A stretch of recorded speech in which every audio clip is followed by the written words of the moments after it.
In a world where modern supercars can accelerate faster, brake shorter, and corner harder than anything built 60 years ago, one category of machines still dominates auctions, headlines, and collector conversations: the 1960s muscle car. Loud, heavy, inefficient by today's standards, and yet consistently among the most desired classics on the planet. Why do these machines, built in an era without traction control, advanced aerodynamics, or digital precision, continue to command such attention and value? The answer begins with timing. The 1960s represented a unique economic and cultural window in automotive history. Post-war industrial growth had matured. Manufacturing capacity was massive.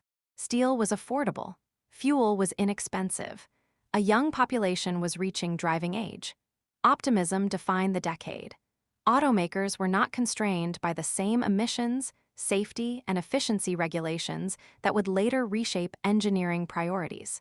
It was a rare moment when power could be pursued aggressively without compromise.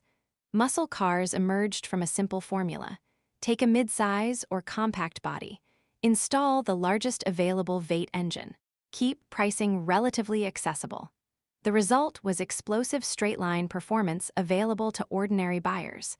This democratization of speed changed automotive culture permanently.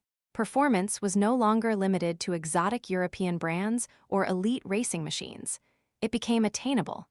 Engine displacement became a badge of honor. Cubic inches were printed proudly on fenders and advertised in bold fonts. The sound of a big block V8 idling at a traffic light was not subtle. It was a declaration. These engines produced immense low-end torque, delivering acceleration that felt immediate and physical. The sensation of being pushed back into the seat under throttle became central to the muscle car identity. Design amplified the mechanical aggression. Long hoods signaled power underneath. Wide stances emphasized stability. Hood scoops, bold stripes, functional air intakes, and minimal chrome ornamentation communicated purpose. Unlike many modern vehicles shaped heavily by aerodynamic simulation, 1960s muscle cars were designed to look powerful first. The visual drama mattered.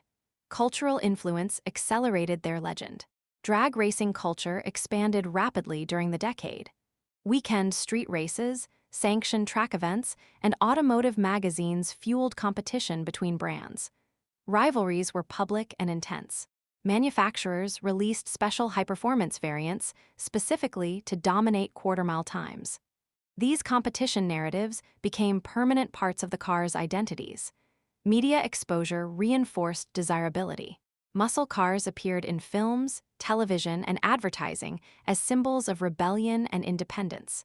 They were associated with youth culture, open highways, and personal freedom. Even those who never owned one absorbed their image. Scarcity also plays a role in today's market dominance. While many muscle cars were produced in significant numbers, specific high-performance trims were limited. Special packages, rare engine options, and factory racing homologation models now exist in far smaller quantities. Over decades, accidents, rust, and neglect reduced surviving examples further. Authentic, well-documented cars became increasingly rare. Documentation dramatically influences collector value. Matching numbers engines, original build sheets, factory options, and historical ownership records strengthen confidence. The more original a car remains, the more desirable it becomes. Restoration quality matters. The generational cycle further reinforces demand. Individuals who grew up in the 1960s and 1970s often view these cars as symbols of formative years. As that generation achieved financial stability, they sought to acquire the machines they admired in youth. This predictable nostalgia wave drove prices upward. Beyond nostalgia, mechanical simplicity contributes to lasting appeal.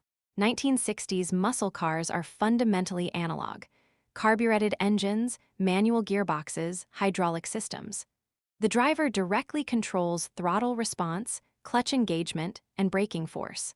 There are no drive modes adjusting personality electronically. The experience feels honest. Honesty, however, includes imperfections. Handling characteristics were not as refined as modern sports cars. Body roll was noticeable. Braking distances were longer. Steering feedback required effort. But these traits demand skill. The driver participates actively. For many enthusiasts, that involvement is more rewarding than effortless performance. The collector market also values narrative consistency. The 1960s muscle car era was intense but relatively short. By the early 1970s, emissions regulations, insurance costs, and fuel crises reduced power outputs significantly. This abrupt shift created a defined golden age. Defined eras are easier to romanticize. The 1960s stand as the peak. Auction visibility reinforces dominance. High-profile sales generate headlines. Record-breaking transactions reset expectations for comparable models. Media coverage attracts new collectors. New collectors increase competition. Over time, market momentum builds. Brand identity plays a powerful role. During the muscle car wars, manufacturers competed openly on performance metrics. Advertising campaigns compared horsepower figures aggressively. This rivalry built mythology. Buyers felt aligned with a brand's philosophy. That loyalty persists. Restoration culture sustains relevance.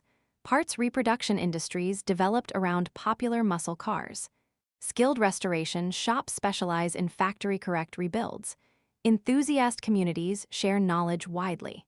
Strong support infrastructure makes ownership feasible decades later.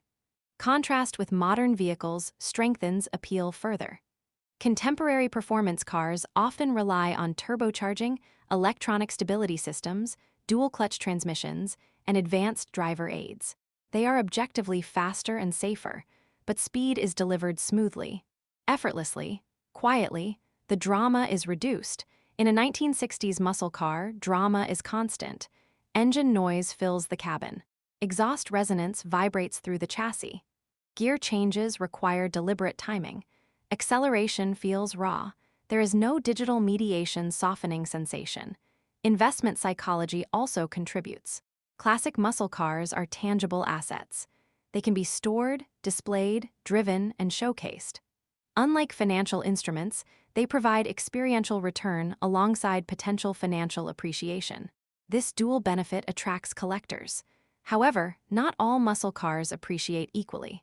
Condition, rarity, provenance, and specification matter heavily. Base models without special options may remain stable in value rather than appreciating dramatically. High-performance variants, with documented authenticity command premiums.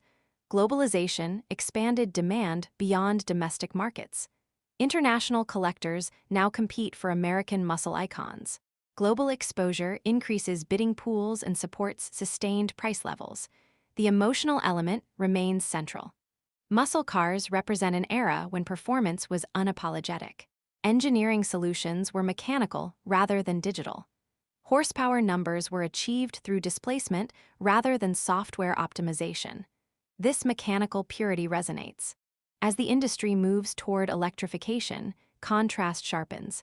Electric performance vehicles deliver astonishing acceleration with minimal noise. For some, this represents progress. For others, it highlights what has been lost. Vibration, combustion rhythm, mechanical soundtrack.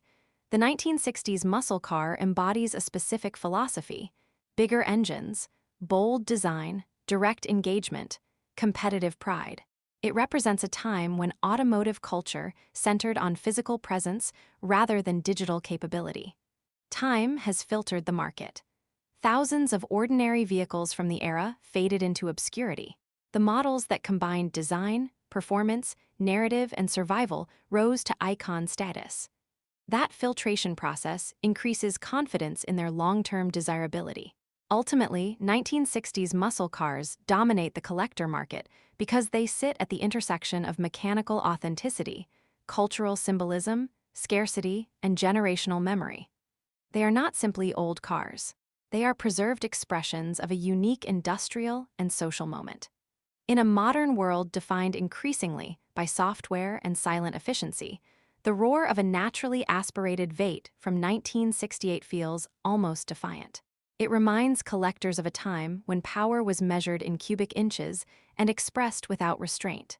That defiance, that mechanical honesty, and that cultural weight ensure that 1960s muscle cars remain not just valuable, but dominant.